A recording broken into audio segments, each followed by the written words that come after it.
hoy vamos a ver la iglesia de Pérgamo. A unos 70 kilómetros al norte de Esmirna se encontraba la tercera iglesia a la cual Jesús se dirigía, localizada en Pérgamo, una ciudad grande y próspera, asentada sobre una gran colina de 300 metros de altura.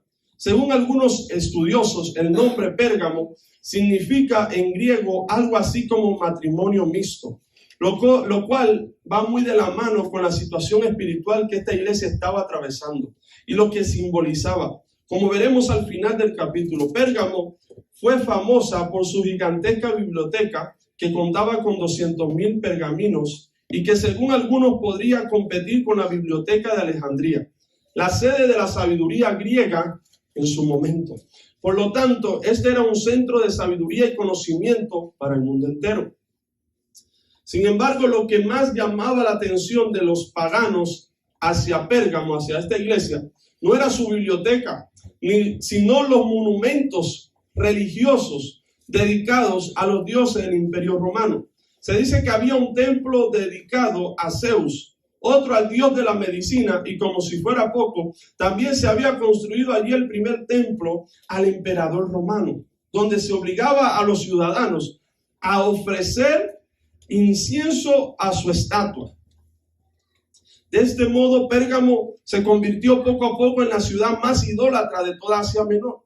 Quizás es por esto que Jesús afirma que en ella estaba el trono de Satanás y le dice a la iglesia allí localizada en las siguientes palabras, hermanos, si vemos en Apocalipsis capítulo 2, versículo 13, dice: yo conozco tus obras y donde moras, donde está el trono de Satanás. Amén. O sea, donde esta iglesia estaba localizado, era donde estaba, le dice Dios, el trono de Satanás. Amén. Entonces, Apocalipsis capítulo 2, versículo 14, versículo 13, dice: pero retienes mi nombre. Le está diciendo la virtud, has retenido el nombre de Jesús y no has negado la fe, ni aún en los días de que Antipas, mi testigo fiel, fue muerto entre vosotros, donde mora Satanás. Aún cuando el pastor de esa iglesia se muere, ¿verdad? Que en un incendio lo matan, ¿verdad? Aún así la iglesia no negó su fe en Jesucristo. Amén.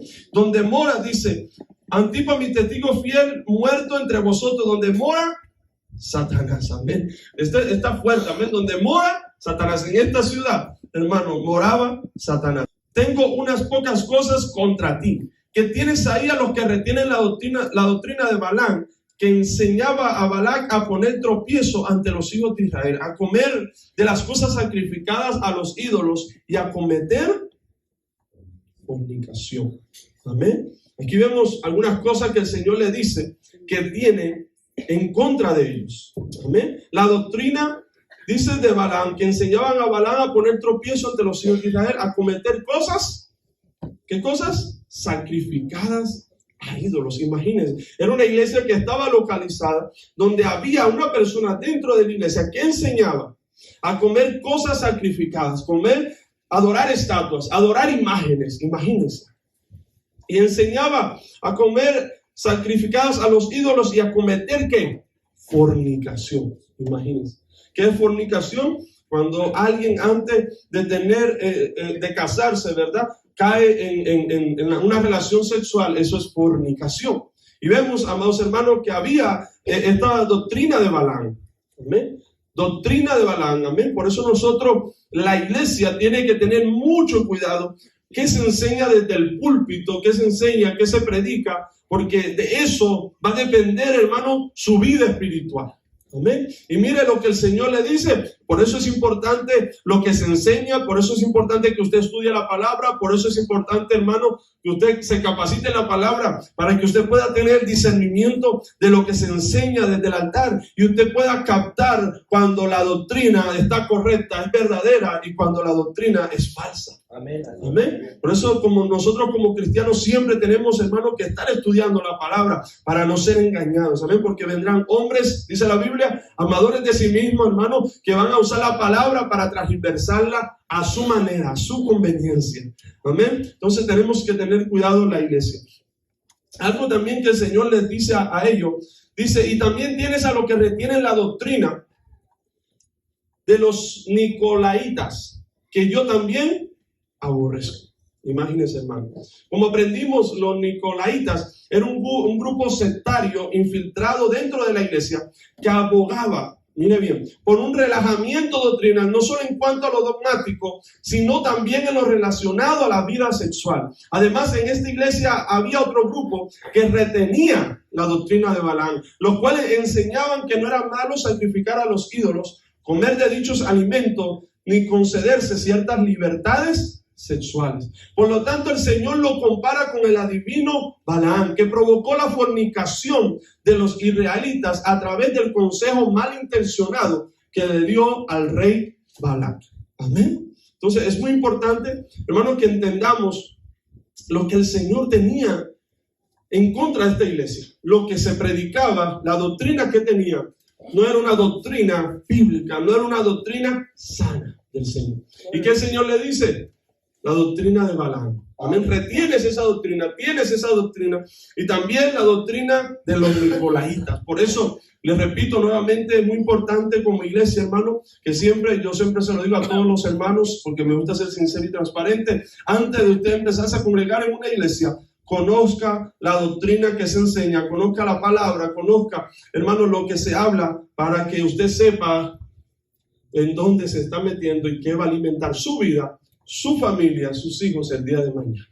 Amén. Entonces es muy importante, hermano, que siempre usted conozca, y para lo que se enseña en la iglesia, lo que se está haciendo, y usted esté envuelto, usted esté en medio, para que así de esa manera usted no pueda ser confundido. Amén. Porque vendrán tiempos, hermanos, donde dice la Biblia, donde la misma iglesia, y eso es una de las señales que pasará en el último tiempo, serán engañados. Y hoy vemos una cantidad, hermano, de personas que aman a Dios, personas que buscan de Dios, personas que tienen un corazón. Pero ¿qué ha pasado?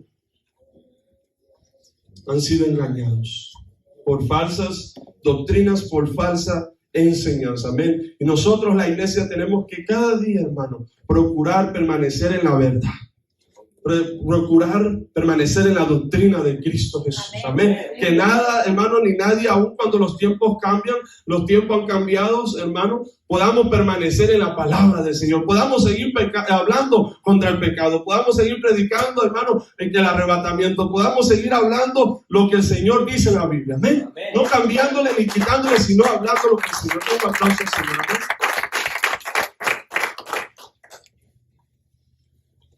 Gloria sea el nombre del Señor.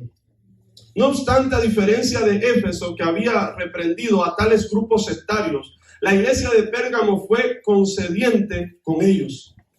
¿Qué significa concediente?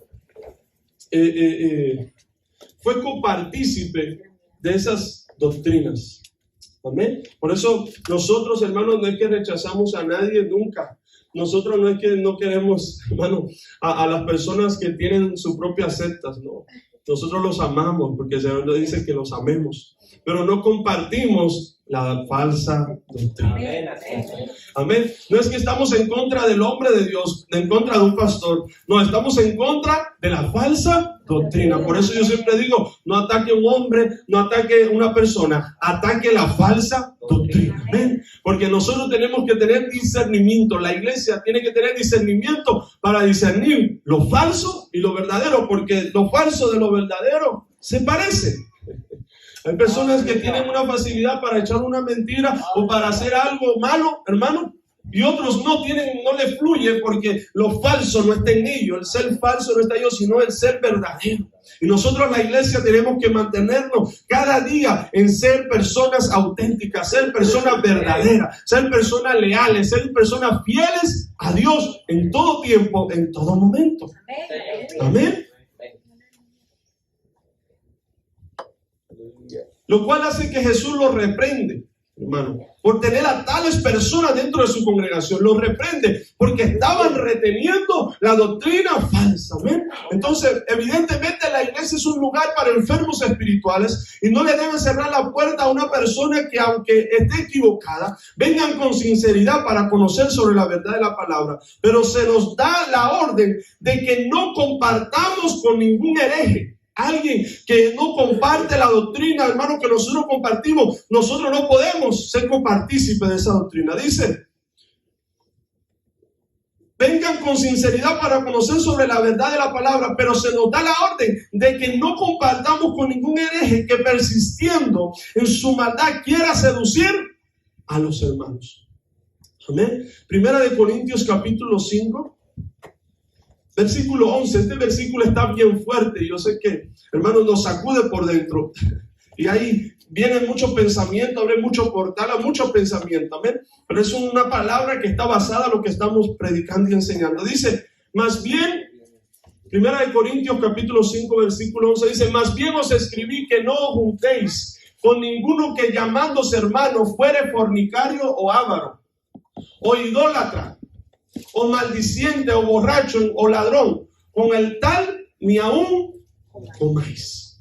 Con aquellas, hermanos, personas donde de una o de otra manera cargan o tienen una falsa doctrina, porque ahí fue donde crecieron, ahí fue donde se doctrinaron. Hermanos, tenemos que tener mucho cuidado, aún por las redes sociales, aún por lo que se escucha en el YouTube. Amén. Que hay muchas cosas buenas, pero también hay muchas cosas malas. Hay muchas cosas que son verdaderas, pero hay muchas cosas que son falsas, los cuales en los últimos tiempos, hermanos, tenemos que tener mucho la palabra en nuestro corazón para que cuando escuchamos una predicación, venga de quien venga, podamos meditar y podamos observar si viene filtrado con el discernimiento de la palabra de Dios. Porque hoy en día pueden ver muchos predicadores, hermanos, y sacan un texto fuera de contexto. Sacan un texto y hacen una doctrina para engañar al pueblo, para decir lo que ellos quieren decir, para decir lo que el pueblo quiere escuchar. Busquen los versículos más hermosos y más bellos para hablarlo y para predicarlo, porque eso es lo que la gente quiere escuchar. Mi hermano, el feo, el otro día estábamos hablando atrás y él decía, lo que pasa es que esa gente se le habla lo que ellos quieren escuchar. Aleluya. Es lo que la gente quiere escuchar, que les hablen bonito, que le digan todo va a estar bien y siguen tu pecado. Que le digan sigue así, y aunque está mal. No se le habla la palabra, ¿por qué? Porque tienen miedo a perder personas, pero aquí nosotros no tenemos miedo a perder personas, hermanos, porque el que añade a la iglesia es Cristo. El que añade a la iglesia es Dios, hermanos, pero no somos nosotros. Aquí no hay que tener miedo, hermano, si la gente se va o viene, porque la palabra, hermano, es viva. La palabra es vida a nuestra alma, y de la palabra es que nuestra vida tiene solución. A través de la palabra nuestra vida tiene sentido. A través de la palabra nosotros miramos, hermano, las cosas que tenemos que conducirnos, cómo tenemos que ser, cómo tenemos que hablar, cómo tenemos que dirigirnos. La iglesia tiene que permanecer en la palabra. No importa que pasen los tiempos, si no te predican la palabra, si no te enseña la palabra como es de Génesis, Apocalipsis, hermano, déjeme decirle que lo tienen engañado. Porque todo el mundo hoy en día quiere escuchar lo que le gusta. Mensajes, hermano, bonitos, mensajes que no te corrompen, mensajes que no te reprendan, mensajes que no te corrían el pecado, mensajes que no te exhorten, mensajes. La gente eso es lo que quiere escuchar, hermano. Mensajes bonitos.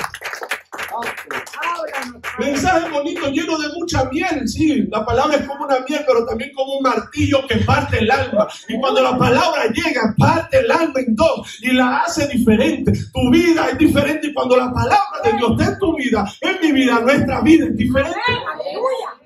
Nuestra vida no puede seguir siendo la misma. Cristianos dentro de las iglesias, hermanos, que siguen viviendo como ayer, como antepasado, no. Cada día dice la Biblia que nosotros somos como la luz de la aurora, que va en aumento, en aumento. La voluntad de Dios es que la iglesia crezca en estatura, el varón perfecto que es Cristo Jesús. La voluntad de Dios es que nosotros crezcamos en la palabra de Dios. Amén. Y que crezcamos a la estatura del varón perfecto que es Cristo Jesús. ¿Qué dice la Biblia? No nos juntemos. Cuando dicen no nos juntemos es que no podamos hablar, no es que no podamos compartir un momento, sino lo que está diciendo es que no compartamos de la doctrina que ellos practican. Sí, amén. Gracias, mi hermano. Porque va a pasar de dos. Ellos bien nos convencen, hermano, de la falsa doctrina. O bien nosotros podemos, con la sabiduría divina, con la sabiduría de Dios, poderles llegar a dar a entender en el error que ellos están. Pero va a pasar de dos. Como dicen por ahí, el mundo te convierte. Cuando una persona conoce a una persona que es del mundo, dice, ellos que se conviertan a ti y tú no a ellos. Amén. Pero lo que muchas veces pasa es que tú, sin querer, te conviertes a ellos. Amén, porque no está firme en la enseñanza, no está firme en la doctrina. Y cualquier viento de doctrina, cualquier estratagema de hombre te mueve. Sí, amén. Porque no estás firme, mi hermano, mi hermana, en el Señor. Nosotros tenemos que estar firmes en Jesucristo, en la palabra que hemos creído, en la santificación, en la glorificación. Nosotros no cambiaremos la palabra, porque ya la palabra fue revelada. Ya no hay una doctrina nueva, ya no hay una revelación nueva. Ya todo fue escrito, ya el canon fue cerrado. Ya Dios habló todo a través de los hombres inspirados por el Espíritu Santo. Ya Dios habló. Ahora tenemos que obedecer. Ahora tenemos que hablar lo que ya ha sido revelado a través del Espíritu Santo de Dios. Bendito Dios. Ante los ojos de Dios, hermano, la iglesia como sal que es y encargada de preservar la verdad.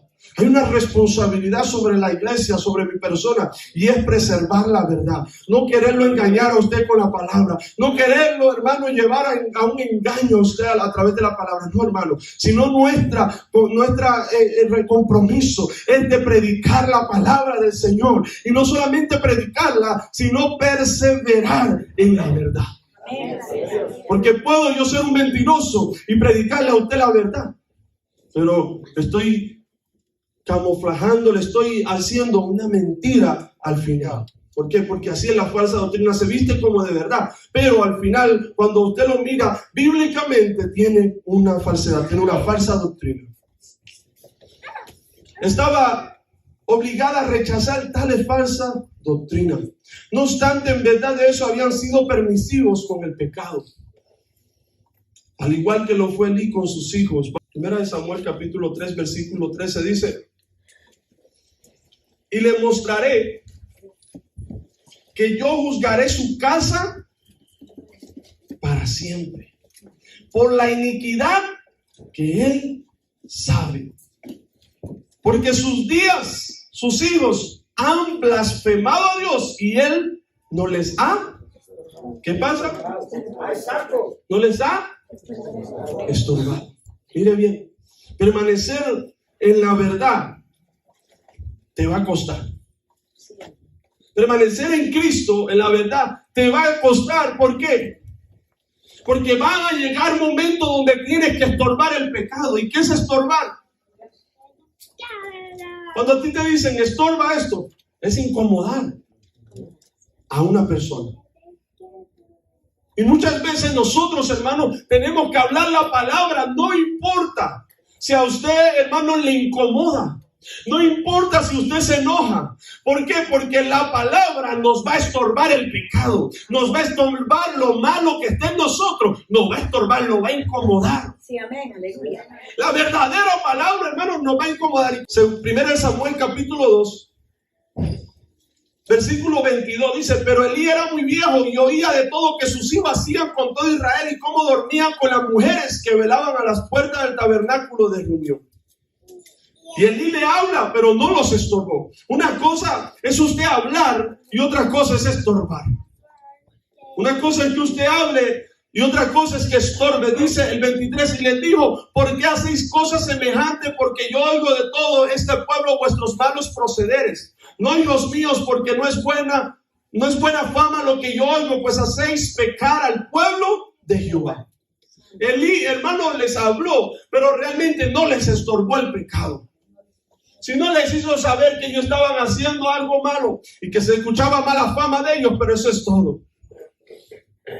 El estorbar viene a incomodarnos, viene a decirnos lo que está mal, y tenemos pues, de parte de Dios, porque viene corrección. Venimos y decimos: gracias, Dios, por la corrección que tú traes a mi vida. Gracias por decírmelo, y nos apartamos de lo malo que estamos haciendo, hermano. Pero cuando no se nos estorba, hermano, nos sentimos cómodos.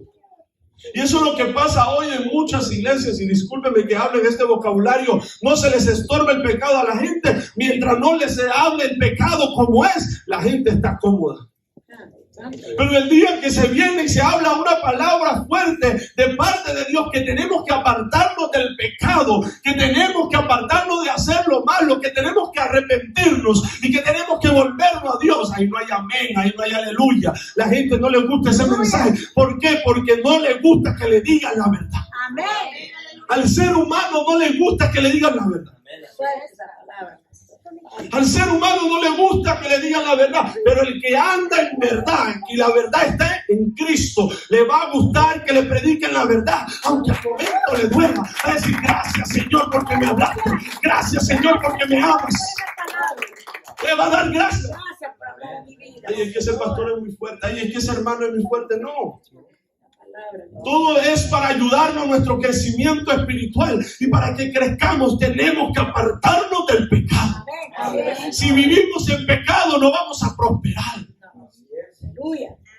Si vivimos tocando el pecado, tocándolo, no vamos a prosperar espiritualmente.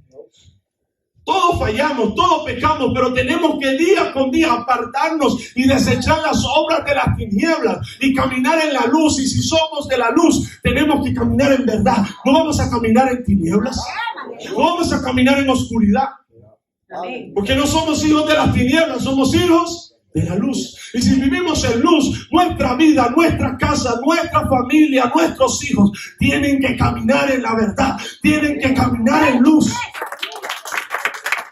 No es responsabilidad del pastor, hermano, que sus hijos anden correctamente delante de Dios. Es responsabilidad del papá y de la mamá. Como Dios le habló al sacerdote Elí, le dijo: tu casa. Ordena tu casa, pon tu casa en orden. No es responsabilidad del pastor, no es responsabilidad de la pastora, es responsabilidad del sacerdote de esa casa poner sus hijos en regla. ¡Aleluya! Poner su esposa, su casa en orden. Y si no lo está haciendo, ponga su casa en orden, porque Dios le habló a un profeta en el Antiguo Testamento y le dijo: ordena tu casa, porque si no la ordenas pronto vas a morir. Si tú no ordenas tu casa, eso es lo que te dice el Señor, y agarra la palabra para decírtelo a ti: ordena tu casa, ordena a tus hijos, porque si no se ordena van a morir espiritualmente. Van a morir espiritualmente y después viene la mortandad. ¿Por qué mis hijos así? Ordena tu casa, ordena a tus hijos, ordénate tú mismo. Es por esto que el Señor los disciplina y les advierte. En Apocalipsis capítulo 2. Gloria sea al Señor. Den un aplauso a Cristo. Den un aplauso al Señor. Apocalipsis capítulo 2. Versículo 16, mi hermano, dice: por tanto, arrepiéntete, pues si no vendré pronto a ti y pelearé contra ellos de mi boca. Está fuerte cuando el Señor dice esta palabra, porque está diciendo: si tú no decides arrepentirte, algo va a pasar. Yo voy a tener mi palabra en contra de ellos. La espada va a estar sobre ellos. En un momento en la historia de David, el Señor le dijo, porque David fue un hombre que amó a Dios, un hombre conforme al corazón de Dios, pero su familia fue todo un caos, fue todo un desorden. No quitaba que él fuera un hombre conforme al corazón de Dios, pero su vida familiar fue un caos. ¿Por qué? Porque no ordenó su casa. Y vemos en un momento donde Dios le dice: la espada mía va a estar contra tu casa. Por cuanto tú como sacerdote no obedeciste a Dios, no obedeciste a la palabra de Jehová, mi espada, la palabra de Jehová, va a estar sobre tu casa, va a estar sobre tus hijos. La palabra de Jehová va a estar sobre ellos. Imagínense la espada de Jehová. Dios es un Dios de amor, pero también un Dios que se ira. Dios es un Dios de amor, pero también un Dios que se ira y se enoja.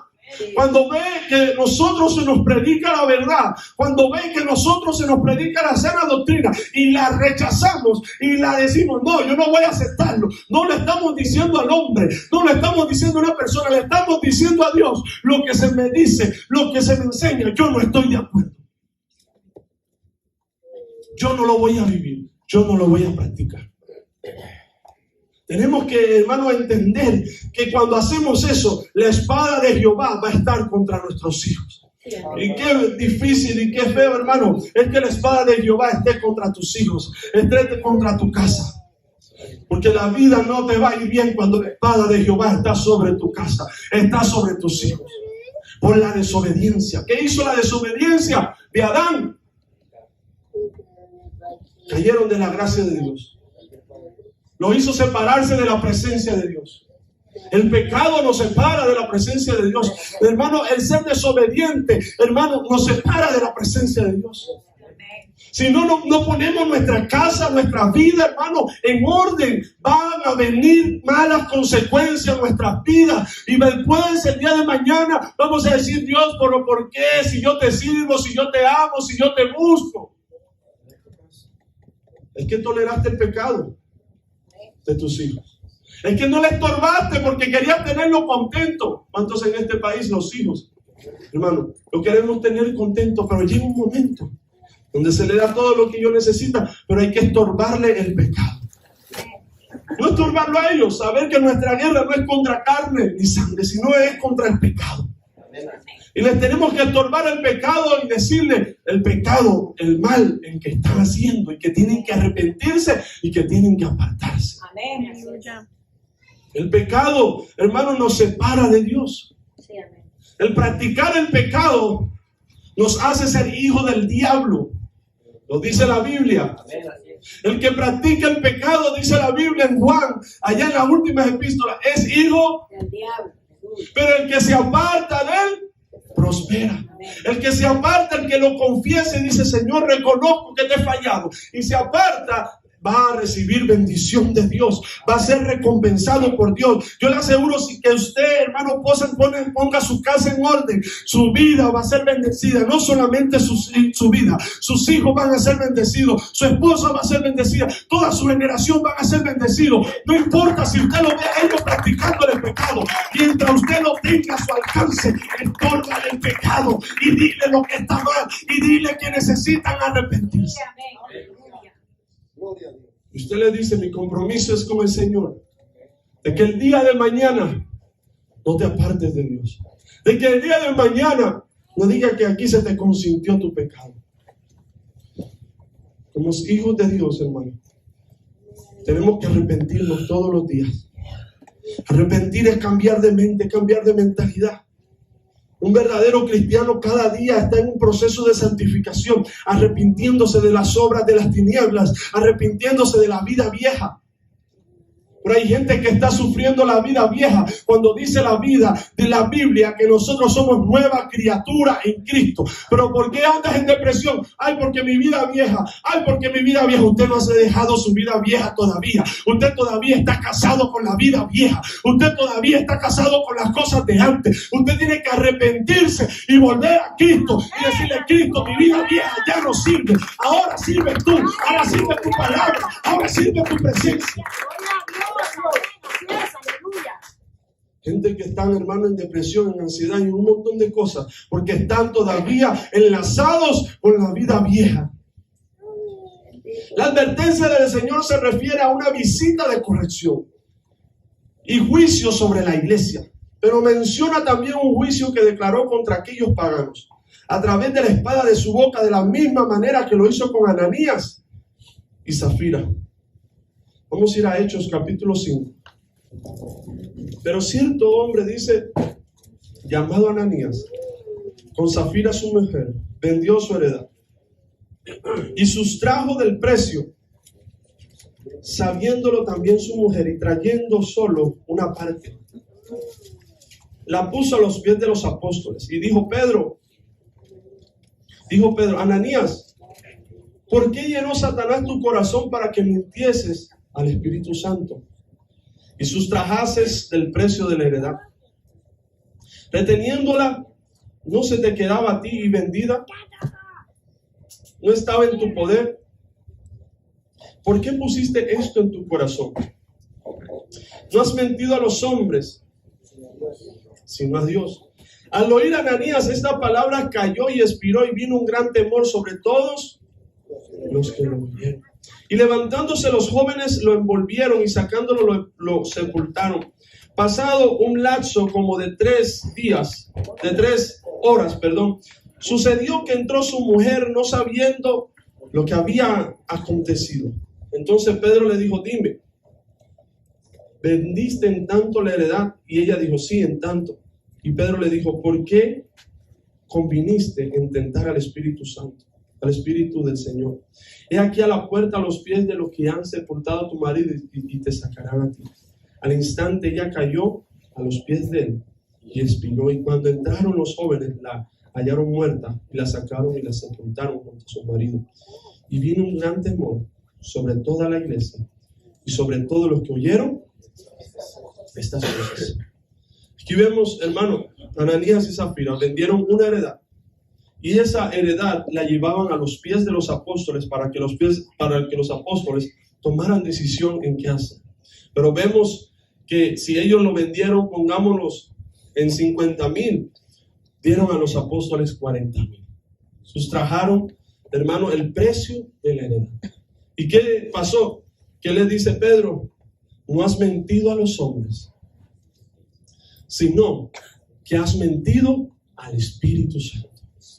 Y eso es una palabra, hermano, que tiene muchos lugares donde no podemos ir. Y uno de los lugares que no podemos ir de lo que estamos hablando es que no podemos hacer la palabra mentirosa.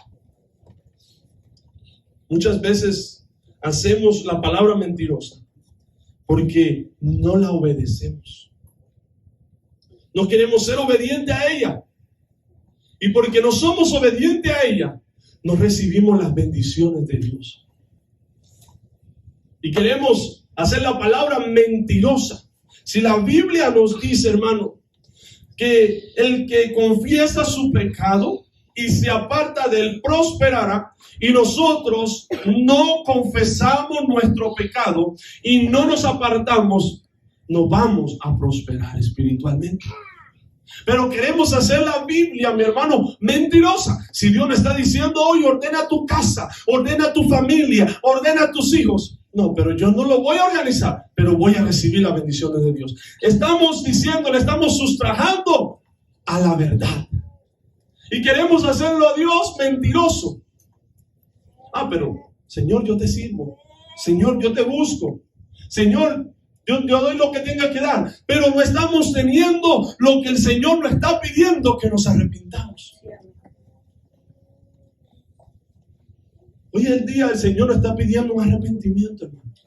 Que cambiemos de vida, que cambiemos de rumbo. Si estamos tomando una vida contraria a la voluntad de Dios, si estamos tomando una vida que a Dios no le agrada, hermanos, hoy es el día que dejemos de ser permisivos con nuestro pecado, empezando por nosotros, y empecemos a desechar toda obra mentirosa que en nosotros se ha filtrado. ¿Por qué? Porque hay obras, hermano, hay cosas, las pequeñas zorras echan a hervir todo el perfume, las pequeñas cositas que nosotros como seres humanos, empezando por nosotros personalmente, somos permisivos, echan a perder todo el perfume. Nosotros tenemos que día con día decirle a Dios: ordena mi vida, ordena mi esposa, ordena mi casa, ordena mis hijos. Y no ser permisivos con el pecado, no ser permisivos con la mentira, no ser permisivos con la falsedad, no ser permisivos con la hipocresía, que muchas veces dentro del corazón están escondidas. Pequeñas zorras, pequeñas cositas que no se ven, pero que dentro del corazón del hombre hay cosas escondidas que solamente usted y yo sabemos lo que está mal. y lo que tenemos que sacar, y lo que tenemos que desechar, y lo que tenemos que arrancar, que hoy Cristo nos está pidiendo que dejemos. Hoy el Señor nos está pidiendo que nos arrepintamos y que dejemos y que desechemos toda obra del enemigo.